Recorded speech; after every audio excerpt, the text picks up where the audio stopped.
ने नहीं दिया S-400 तो अब हिमार्स किलर S-350 मिसाइल के लिए पाकिस्तान गिड़गिड़ाया है। जानेंगे क्या करेंगे पुतिन। तो वहीं दूसरी तरफ क्या है मतंगी, जिसने अब चाइना और पाकिस्तान दोनों को ही टेंशन दे दिया है। जियोपॉलिटिक्स में बहुत कुछ चल रहा है, हमेशा की तरह जानने को मिलेगा बहुत कुछ। आइए जानते हैं इन खबरों को विस्तार से। भारत के रूस से S-400 मिसाइल डिफेंस सिस्टम खरीदने के बाद से पाकिस्तानी सेना दहशत में है। रूस का ये अवैध रक्षा कवच इतना शक्तिशाली है कि पूरी पाकिस्तानी वायुसेना को घुटनों पर ला सकता है। इसको देखते हुए अब पाकिस्तान रूस से दोस्ती करने में जी जान से जुट गया है। पाकिस्तान की यात्रा पर हाल ही में रूस के पीएम आए थे, एससीओ समिट में हिस्सा लिया था। पाकिस्तान ने रूस से S-400 देने की गुहार लगाई थी ताकि भारत की बराबरी की जा सके। रूस ने भारत के साथ दोस्ती को देखते हुए ऐसे देने से मना कर दिया था। इसके बाद खबरों के मुताबिक पाकिस्तान ने रूस से S-400 की जगह S-350 विटयार्ड एयर डिफेंस सिस्टम देने का गुहार लगाया है। रूस नहीं चाहता है कि पाकिस्तान को S-400 देकर भू राजनीतिक रिश्ते खराब किए जाए। भारतीय वायुसेना में तीन S-400 को शामिल कर लिया गया है और बाकी बचे 2 की आपूर्ति रूस ने साल 2025 में करने का वादा किया है। रक्षा विश्लेषकों का कहना है कि रूस चाहता है कि दक्षिण एशिया में भारत और पाकिस्तान के बीच हथियारों की रेस तेज होने के बजाय संतुलन बना रहे।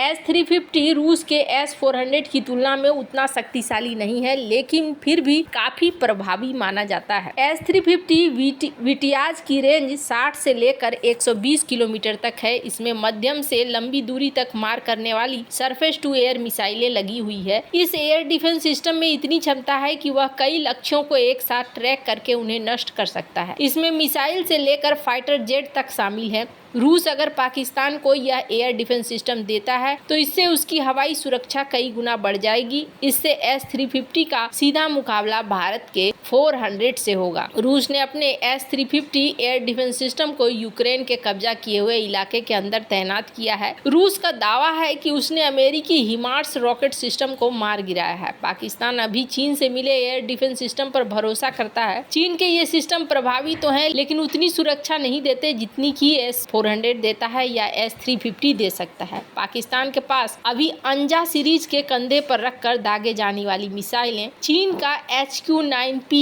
Air defence system, HQ-16, HQ-7 system है। रूस ने अगर S-400 पाकिस्तान को दिया होता तो इससे भारत और पाकिस्तान के बीच संतुलन बिगड़ जाता। भारत के अलावा चीन ने भी रूस से S-400 ही लिया हुआ है। खैर, अब जहां एक तरफ ये सीन बन रहा है तो पाकिस्तान को लेकर क्या डिसीजन होता है ये देखने वाली बात होगी। अभी तक रूस ने ऐसा कोई बड़ा डिसीजन नहीं लिया है जो डिसीजन भारत के खिलाफ जाता हो या भारत के प्रभावों को यहाँ पर कम करता हो। तो फिलहाल के लिए ऐसा लगता नहीं है कि ये डिसीजन होगा। जहाँ तक बात है पाकिस्तान के साथ दोस्ती की, पाकिस्तान के साथ दोस्ती बढ़ी है। हमने आपको पहले भी कहा है, इस वक्त रूस को एक ऐसी मदद चाहिए जो मदद उसके फाइनेंस में करे, यानी कि उनकी इकोनॉमी में मददगार हो। और इस मदद के लिए रूस हर देश के साथ दोस्ती बनाए रखना चाहता है। पाकिस्तान भी उनमें से एक है। स्क्रीन पर आप देख सकते हैं जिसमें पाकिस्तान कहता है कि अब रेलवे में इन्वेस्ट कीजिए,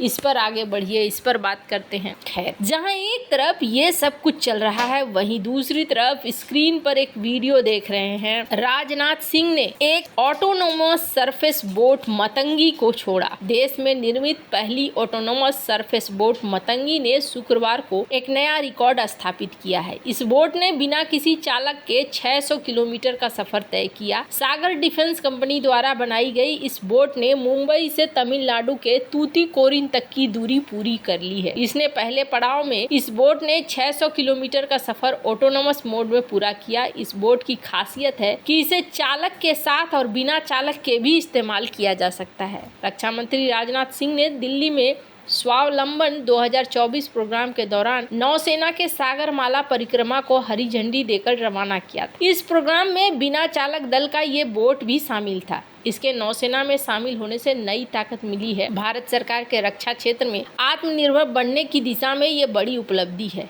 ये देश में पहली बनी ऑटोनोमस सरफेस बोट है जो बिना किसी चालक के चल सकती है, अपने मिशन को पूरा कर सकती है। इसका प्रयोग निगरानी और सुरक्षा के लिए किया जाएगा। इसमें कई प्रकार के हाईटेक सेंसर, हथियार और ड्रोन भी लगे हैं जो इस बोट को अलग बनाते हैं। इस बोट में कई ऐसे हथियार लगाए गए हैं जो इसे आक्रामक अभियानों के लिए उपयुक्त बनाते हैं। आवश्यकता पड़ने पर यह बोट दुश्मन पर हमला भी कर सकता है। इसमें एयर ड्रोन के साथ 7 अंडर वाटर ड्रोन भी मौजूद है। एयर ड्रोन इसके रेंज को हवा में बढ़ाते हैं जिससे निगरानी में आसानी होती है। सागर डिफेंस की तरफ से बनाई गई यह बोट सागरमाला परिक्रमा के तहत मुंबई से तमिलनाडु के तूतीकोरिन तक का 1500 किलोमीटर का सफर बिना किसी चालक के पूरा करेगी। मातंगी स्वदेशी डेवलप की नई नेविगेशन और कोलिजन अवॉइडेंस सॉफ्टवेयर से लेस है। पहले पड़ाव में मातंगी ने ऑटोनोमस मोड में मुंबई से कारवार तक के 600 किलोमीटर की दूरी तय कर ली। अभी इसे तूतीकोरिन तक के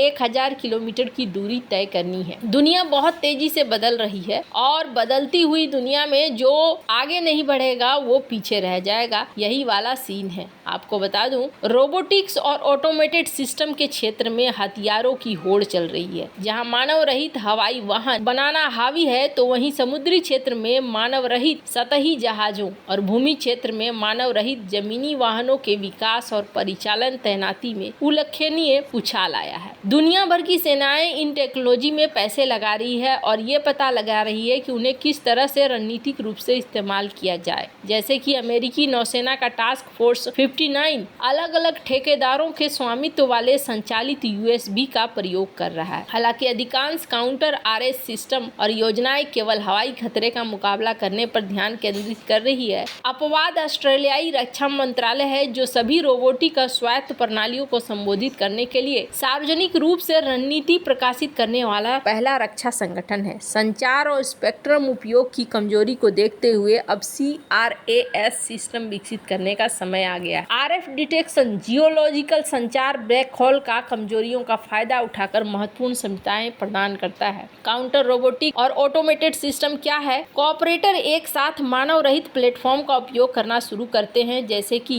UGV डिलीवरी करने वाला UAV या UAV लॉन्च करने वाला US। इसलिए मानव रहित प्लेटफॉर्म का मुकाबला करना अब डोमेन विशिष्ट समस्या वायु, भूमि, समुद्र नहीं रह गया है। बहु डोमेन मानव रहित खतरों को एक साथ संबोधित किया जाना चाहिए। CRAS टेक्नोलॉजी विभिन्न रोबोटिक सिस्टम का मुकाबला करने के लिए डिजाइन की गई है, जिसमें ड्रोन, स्वायत्त वाहन, रोबोटिक और अन्य स्वचालित प्लेटफॉर्म है। इसका उद्देश्य इन सिस्टम को पहचान करके उन्हें ट्रैक करने, संभावित रूप से अक्षम या बेअसर करने के तरीकों को विकसित करना है। युद्ध में और अवैध तस्करी के खिलाफ RAS सिस्टम का हालिया उपयोग यूक्रेन 2020 नागोर्नो काराबाख युद्ध, इराक और अफगानिस्तान में अमेरिकी ऑपरेशन में कई प्रलेखित UAV ऑपरेशन हुए। हालांकि दुनिया भर में कई अन्य RAS सहायता प्राप्त सैन्य ऑपरेशन भी हुए हैं जो देखने को मिल रहा है। कार्टेल अपने संचालन में USB का शामिल कर रहा है। जुलाई में स्पेनिश पुलिस ने मोरक्को से 200 kg तक के ड्रग्स को पाया था। अर्धपनडुब्बी मानव रहित जहाज बरामद किए थे। विस्फोटकों के साथ भी USB को पकड़ा जा रहा है। चीन ने एक machine gun robot dog UGV विकसित किया है। इसके अलावा देखा जा रहा है कि चीन इस दिशा में थोड़े तेजी से ही बढ़ रहा है, लेकिन ये जो भी हैं, इनको तोड़ने का एक बड़ा चीज होता है संचार बैक होल। इसे तोड़ने से ये सब कुछ टूट जाएगा। इसलिए अब लोग इस पर भी काम कर रहे हैं कि जब ये चीज बन चुकी है तो इसको तोड़ने का भी तरीका हमें बनाना होगा। वैसे आपको क्या लगता है? इन सब मामले में आपकी क्या राय है? कमेंट कर जरूर बताएं। जल्द मिलते हैं अगले वीडियो में नई खबर के साथ।